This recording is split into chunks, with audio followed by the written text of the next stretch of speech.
நன்மையா எஜுகேஷன் சார்பாக அனைவருக்கும் வணக்கம். இன்று 15/10/2020 அன்று நடப்பு நிகழ்வுகள் தி இந்து தமிழ் நாளிதழ் மற்றும் தினமணி நாளிதழ் ஆகியவற்றிலிருந்து எடுக்கப்பட்ட செய்தி குறிப்புகளை நம்ம டிஎன்பிசி எக்ஸாம் பாயிண்ட் ஆஃப் வியூவில் பார்க்க போகிறோம்.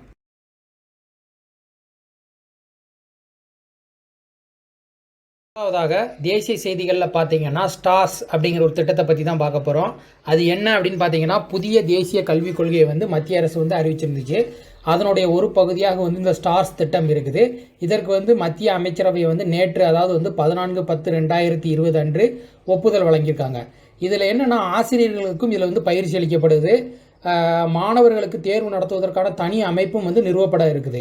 இது உலக வங்கியுடன் இணைந்து மத்திய அரசு இந்த திட்டத்தை செயல்படுத்த இருக்குது. இந்த ஸ்டார்ஸ் திட்டமானது பார்த்தீங்கன்னா, ஹிமாச்சல பிரதேசம், ராஜஸ்தான், மகாராஷ்டிரம், மத்திய பிரதேசம், கேரளம், ஒடிஷா ஆகிய மாநிலங்களை செயல்படுத்த இருக்காங்க. அந்த மாநிலங்களில் கல்வியின் தரத்தை மேம்படுத்துவதற்கான நடவடிக்கைகள் மேற்கொள்ளப்படும் அப்படிங்கிறது தெரிவிச்சிருக்காங்க. மேலும் பார்த்தீங்கன்னா, தமிழகம், குஜராத், ஜார்க்கண்ட், அசாம் ஆகிய மாநிலங்களில் ஆசிய வளர்ச்சி வங்கியுடன் இணைந்து இந்த திட்டத்தை செயல்படுத்த உள்ளதாக மத்திய அமைச்சரவை தெரிவிச்சிருக்கு. அடுத்ததாக பார்த்தீங்கன்னா, மக்களினுடைய குடியரசுத் தலைவர் டாக்டர் ஏபிஜே அப்துல் கலாம் அவர்களுடைய 90வது பிறந்த தினம் இன்று கொண்டாடப்படுகிறது. அதை பற்றிய சில குறிப்புகளை மட்டும்தான் பார்க்க போகிறோம். அது என்ன அப்படின்னு பார்த்தீங்கன்னா, நாட்டின் 11வது குடியரசுத் தலைவராக பதவி வகித்தவர். எந்த காலகட்டம் அப்படின்னு பார்த்தீங்கன்னா, 2002 to 2007. இவர் பார்த்தீங்கன்னா 1998 நடந்த அணுகுண்டு வெடிப்பு சோதனையில் முக்கிய பங்காற்றியவர். அவருடைய அக்னி சிறகுகள் அப்படிங்கிற சுயசரிதை நூல் 1999 வெளியிட்டிருக்காங்க. பத்ம விபூஷன் விருது 1990லையும், பாரத் ரத்னா விருது 1997லையும் வழங்கி கௌரவிச்சிருக்காங்க. ஐக்கிய நாடுகள் சபை பார்த்தீங்கன்னா, கலாமோட பிறந்த தினத்தை உலக மாணவர் தினமாக 2010 பிரகடனம் செய்தது. சுவிட்சர்லாந்துக்கு இவர் பயணம் செஞ்ச போது அவர் சென்ற தினமான மே 26 சுவிஸ் நாடு அறிவியல் தினமாக அறிவித்து அவருக்கு சிறப்பிச்சிருக்காங்க. அடுத்ததாக பார்த்தீங்கன்னா, குச்சிப்புடி கலைஞர் ஷோபா நாயுடு அவர்கள் மறைஞ்சிருக்காங்க. இவங்க எந்த மாநிலத்தை சேர்ந்தவங்க அப்படின்னு பார்த்தீங்கன்னா, ஆந்திரா மாநிலம் விசாகப்பட்டினத்தில் உள்ள அனகாபள்ளி பகுதியில் தான் பிறந்திருக்காங்க. குச்சிப்புடியில் இவங்க சத்யபாமா, பத்மாவதி போன்ற வேடம் அணிந்து நடனமாடுவதில் சிறந்தவராக போற்றப்படுகிறார்கள். குச்சிப்புடி நடனத்தின் புகழை நம் நாட்டில் மட்டுமல்லாமல் ரஷ்யா, அமெரிக்கா, துருக்கி, ஹாங்காங், வெனிசுலா போன்ற நாடுகள்லேயும் பரவ செய்த பெருமை இவருக்கு உண்டு. இவரது சேவையை பாராட்டி பார்த்தீங்கன்னா, மத்திய அரசு கடந்த 2001 ஆண்டு பத்மஸ்ரீ விருது வழங்கியிருக்குது. அது போக பார்த்தீங்கன்னா, நித்திய சூடாமணி விருது, சங்கீத நாடக அகாடமி விருது, NT ராமராவ் விருது ஆகிய விருதுகளை வாங்கியிருக்காங்க. ஹைதராபாத் குச்சிப்புடி கலை அகாடமியில் முதல்வராகவும் பதவி வகிச்சிருக்காங்க.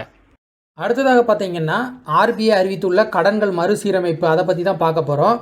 பொருளாதார நெருக்கடியில் சிக்கியிருக்க நிறுவனங்களுக்காக கடன் மறுசீரமைப்பு திட்டங்களை அறிவிப்பது தொடர்பாக பார்த்தீங்கன்னா, முன்னாள் மூத்த வங்கியாளர் KV காமத் தலைமையிலான குழுவை மத்திய வங்கி அதாவது RBI அப்படின்னு சொல்லப்படக்கூடிய மத்திய வங்கி ஆகஸ்ட் மாதம் அமைச்சது. இதில் என்ன சொல்லியிருக்காங்க அப்படின்னு பார்த்தீங்கன்னா, மார்ச் மாதம் 1ஆம் தேதி நிலவரப்படி தவணைகளை முறையாக செலுத்தி வந்த வாடிக்கையாளர்கள் பெற்ற கடன்கள் மட்டுமே மறுசீரமைப்பு நடவடிக்கைக்கு தகுதி பெறும். மேலும் பார்த்தீங்கன்னா, மார்ச் மாதம் 1ஆம் தேதி நிலவரப்படி பார்த்தீங்கன்னா, 30 நாட்களுக்கு மேல் கடன் தவணை செலுத்தாமல் இருந்தாலும் அதற்கு பிறகு தவணைகளை செலுத்தி வரும் கடன்களும் மறுசீரமைப்பு செய்யப்படும் அப்படிங்கிறத சொல்லியிருக்காங்க. சிறு குறு நடுத்தர தொழில் நிறுவனங்களுக்கான வரையறை கடந்த ஜூன் மாதம் 26ஆம் தேதி மாற்றி அமைச்சிருக்காங்க. அந்த கடன் மறுசீரமைப்பு நடவடிக்கை இதில் பாதிக்காது அப்படிங்கிறதையும் தெளிவுபட சொல்லியிருக்காங்க. மார்ச் 1ஆம் தேதி நிலவரப்படி பார்த்தீங்கன்னா, சிறு குறு நடுத்தர நிறுவனங்களுக்கு அளிக்கப்பட்டிருந்த வரையறையின் அடிப்படையிலே கடன்கள் மறுசீரமைப்பு செய்யப்படும் அப்படிங்கிறது குறிப்பிட்டு சொல்லியிருக்காங்க. அடுத்ததாக பார்த்தீங்கன்னா, உலக செய்திகளில் ஐநா மனித உரிமை கவுன்சில் அதனுடைய உறுப்பினர்கள் தேர்வு செய்வது, எந்த உறுப்பினர்களை தேர்வு செஞ்சுருக்காங்க அதை பற்றி தான் பார்க்க போகிறோம். இது எப்போ அமைக்கப்பட்டிருக்கு அப்படின்னு பார்த்தீங்கன்னா, 2006ஆம் ஆண்டு அமைக்கப்பட்டிருக்கு. இதில் எப்படி உறுப்பினர்களை தேர்வு செய்கிறாங்க அப்படின்னு பார்த்தீங்கன்னா, ஆப்பிரிக்கா, ஆசியா பசிபிக், கிழக்கு ஐரோப்பா, லத்தீன் அமெரிக்கா, கரீபியன் தீவுகள், மேற்கு ஐரோப்பா மற்றும் பிற நாடுகள் என பிராந்திய வாரியாக அதாவது பிராந்திய மீன்ஸ் ரீஜன் வாரியாக 47 உறுப்பினர்கள் தேர்ந்தெடுக்காங்க. ஒவ்வொரு நாடும் பார்த்தீங்கன்னா, தேர்ந்தெடுக்கப்பட்ட 3 ஆண்டுகளுக்கு கவுன்சிலின் உறுப்பினராக இருக்கக்கூடிய தகுதியை பெறும். இந்த ஆண்டுக்கு காலியாகக்கூடிய உறுப்பினர்களை தேர்ந்தெடுக்கும் வாக்கெடுப்பு ஐநா பொது சபையில் நடைபெற்றது. இந்த வாக்குப்பதிவில் பார்த்தீங்கன்னா, பாகிஸ்தான் 169 வாக்குகள் பெற்று வெற்றி பெற்றிருக்குது. உஸ்பெஸ்கிஸ்தான் 164 வாக்குகளும், நேபாளம் 150 வாக்குகளும் சீனா 130 வாக்குகளும் பெற்று வெற்றி பெற்றிருக்கு. 90 வாக்குகள் பெற்ற சவுதி அரேபியா வந்து தோல்வி அடைஞ்சிருக்குது.